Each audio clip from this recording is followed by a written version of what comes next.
Am I the asshole for not calling off to make sure my girlfriend's dog can be let out? Okay, first off, I feel super bad for her dog, and I love the dog so much, but he isn't my dog. When we first started dating, I made it clear that I did not want him to be my responsibility, and she was okay with that. But after time, it absolutely became my job to take him out, feed him, clean him, take him on walks, basically everything. I've been voicing my discomfort over this for the past few months, and she has said over and over again that things will change. And they haven't in the slightest. Well, yesterday night, she let me know that she wanted to go to an all-day girls' night out with her friends because she was free, something I was told about in 1 day advance. I just started my job a few months ago, and there have been a few layoffs, so I am constantly feeling anxious about my security for the position.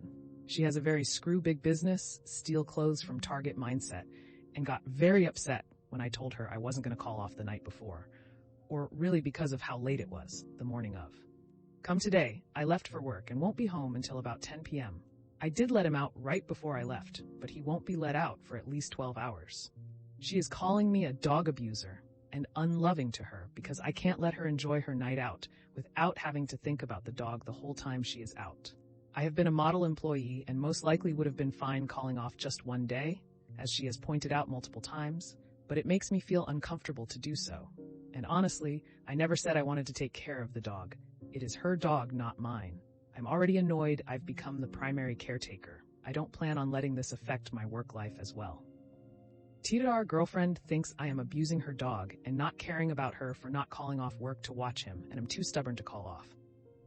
Not the asshole. What horrible things to say about you. An all-day girls' night out sounds like something she should have prepared for in advance by getting a dog walker to come in. Not the asshole. Her dog, her responsibility. Especially since you've been clear about not wanting to take on the responsibility.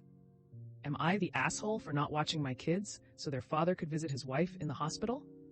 Me and my ex-husband divorced 4 years ago. We have 2 daughters together. My ex-husband remarried 1 year ago, and I knew that he and his wife were accepting because my daughters told me that they would get a sibling. Now this Friday, it was his week with the girls. He called me and asked if I could please take them earlier.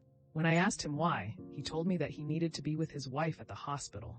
I said no, that is not a reason to disobey the court order, and that he either could stay with the girls, leave the girls with a babysitter, or take them with him to the hospital.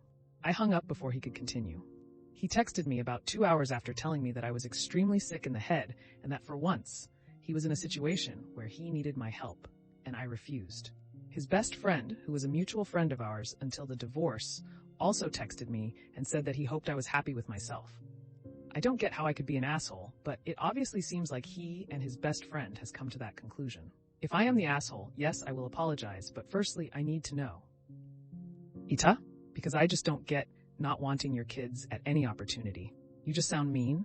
Maybe stepmom will make your kids feel wanted. This sounds petty. She's delivering. And you're going to make it tough to him to be there for her and his new kid. But then it sounds like he didn't tell you they were expecting, and maybe still hadn't, if he just said she was at the hospital with no further explanation. So I'm going with everyone sucks here.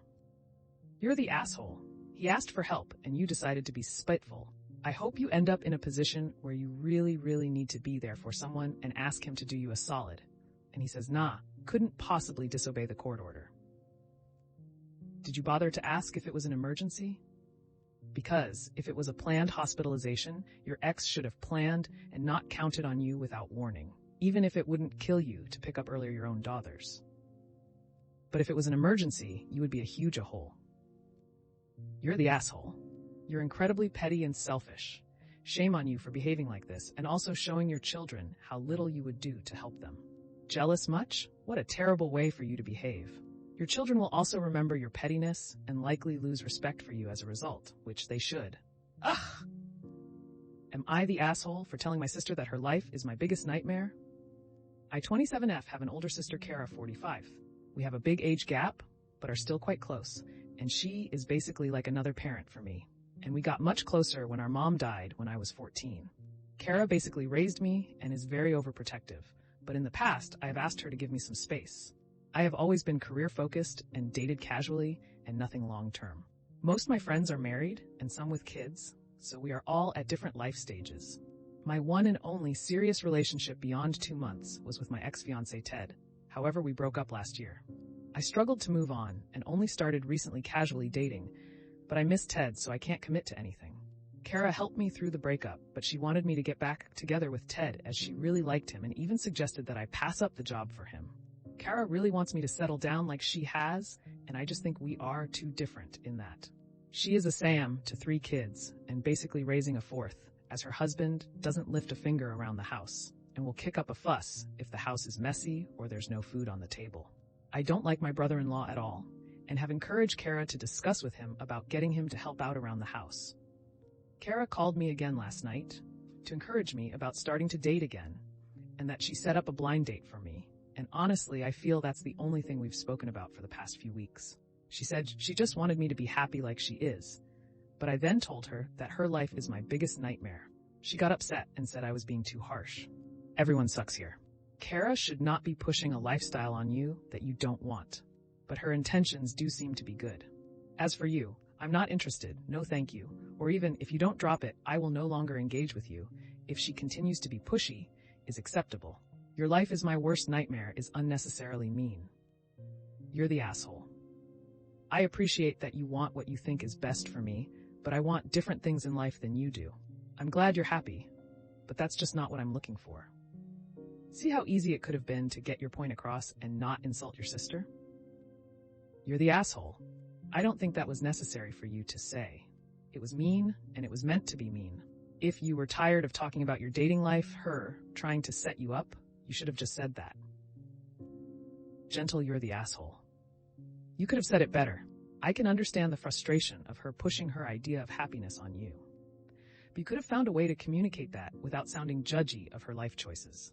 I'm glad you are happy, but the things that make you happy aren't the same for me. I want different things, and I hope you can understand that. If you want me to be happy like you are, help me figure out how to achieve the things I want, rather than the things that you think I need. You got tired of being badgered about dating and getting married. I sympathize, sincerely and profusely apologize to her. She has been an important person in your life. Let her know gently that you are not interested in blah blah blah. Change the subject each time. You have a right to set firm but respectful boundaries. Not the asshole. Everyone makes mistakes, and an whole judgment seems too harsh here. If Kara basically raised you from when she was 14, maybe she didn't have the opportunity to focus on school/her career the same way you did. Maybe she didn't have the chance to grieve the same way you did. Maybe she found out that her nurturing side was a strength, and that she's really cut out to devote her life to be a mom. So the life she lives now wasn't her original dream, but that she feels fulfilled and valuable. Having you say her life is a nightmare probably made her feel less valuable, and that you weren't grateful for the sacrifices she made. So you're a little bit of TA for what you said. Maybe sit down and talk through what you want in life, and that it's not necessarily the same thing that she likes, and that you need her to support you. But also apologize for what you said. I get where you're coming from, but it was mean. Well, that's another episode of Am I the Asshole in the books. I really appreciate all of you who made it this far into the video. Of course, if you enjoyed this video, it would really help the channel out a lot if you gave the video a thumbs up, subscribe, or leave a comment down below. I hope that you enjoyed it, and I'll see you next time.